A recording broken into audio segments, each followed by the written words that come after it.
तर पहा आज आपण ज्या इन्स्ट्रुमेंट बद्दल माहिती दिलो तर ते आहे पेरिस्कोप, ज्याला मराठीमध्ये आपण परिदर्शक म्हणतो. आणि जे प्रकाशाचं परावर्तन आहे तर त्यावर आधारित हे आहे. आता भूगोलामध्ये आपण शिकलेलो की चंद्राला स्वतःचा प्रकाश आहे का? नाही. तर सूर्याच्या प्रकाशाचं काय होतं, चंद्राच्या पृष्ठभागावरून परावर्तन होतं आणि ते चंद्राचा प्रकाश आपल्याला पाहायला मिळतो, बरोबर.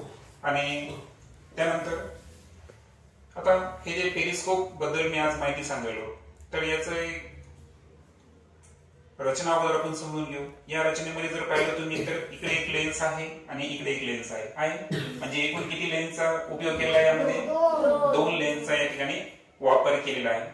आता या 2 लेन्सचं एक वैशिष्ट्य आहे पुन्हा की हे 2 लेन्स आहे ना एका विशिष्ट कोनामध्ये इथं आहे, विशिष्ट अँगल मध्ये. जसं की समजा आपण याला 90 अंश ग्राह्य धरलं आणि याला 0 अंश, तर हा 45 डिग्री मध्ये, किती मध्ये?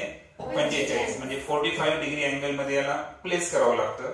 आणि याचा वापर कसा आहे की समजा मी पाणबुडी समुद्राच्या आतमध्ये आहे तर पृष्ठभागावर नेमकी स्थिती काय आहे, तर मी पाण्याच्या आतून काय करू शकतो, पेरिस्कोप प्लेस करून पाण्याच्या पृष्ठभागावर काय ते बघू शकतो. एकेकाळी याचा वापर युद्धामध्ये पण व्हायचा, लक्षात आलं. आता युद्धामध्ये कसा वापर व्हायचा? 2 स्टुडंट यायचं, सध्या शूटिंग चालू आहे, तुम्ही खाली बसलात, बरोबर आहे का? सध्या तुम्ही मला पाहू शकता का? नाही, मी तुम्हाला पाहू शकत नाही. परंतु समजा या भिंतीच्या पलीकडे शत्रू आहेत का नाही, तर याचा शोध घेण्यासाठी मी कशाचा वापर करायलो?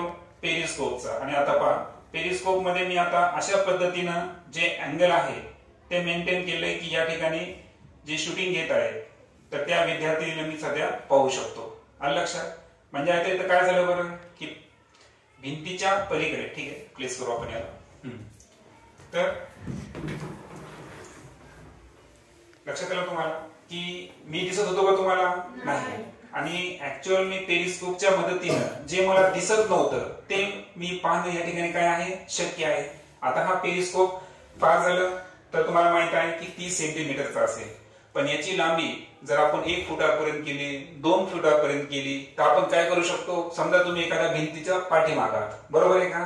आणि पेरिस्कोप जर तुम्ही 4-5 फुटाचा वापरला, समजा 10 फुटाचा वापरला, आपण सर्वसाधारण उंची किती धरू, 10 फुटाचा आपण पेरिस्कोप वापरला, तर 2 काच जर आपण विशिष्ट अँगल मध्ये जर ठेवले आपण तर काय होऊ शकतं बरं आपल्याला की घरावर न चढता पत्रावर काय आहे ते आपण काय करू शकतो, या ठिकाणी पाहू शकतो. तर याचा वापर पाणबुडी असेल, खंदक असेल किंवा एखाद्या युद्ध प्रसंगी है ना, तर अशा ठिकाणी याचा वापर केला आहे. तर याच्यामधलं तत्व समजलं तुम्हाला, प्रकाशाचं परावर्तन. कारण याच्यामध्ये किती लेन्सचा वापर केला आहे? 2 लेन्सचा वापर केला आहे. यामध्ये आणखीन स्टँडर्ड जर पेरिस्कोप तयार करायचा असेल तर याच्यामध्ये प्रिझमचा सुद्धा वापर करतात. कशाचा?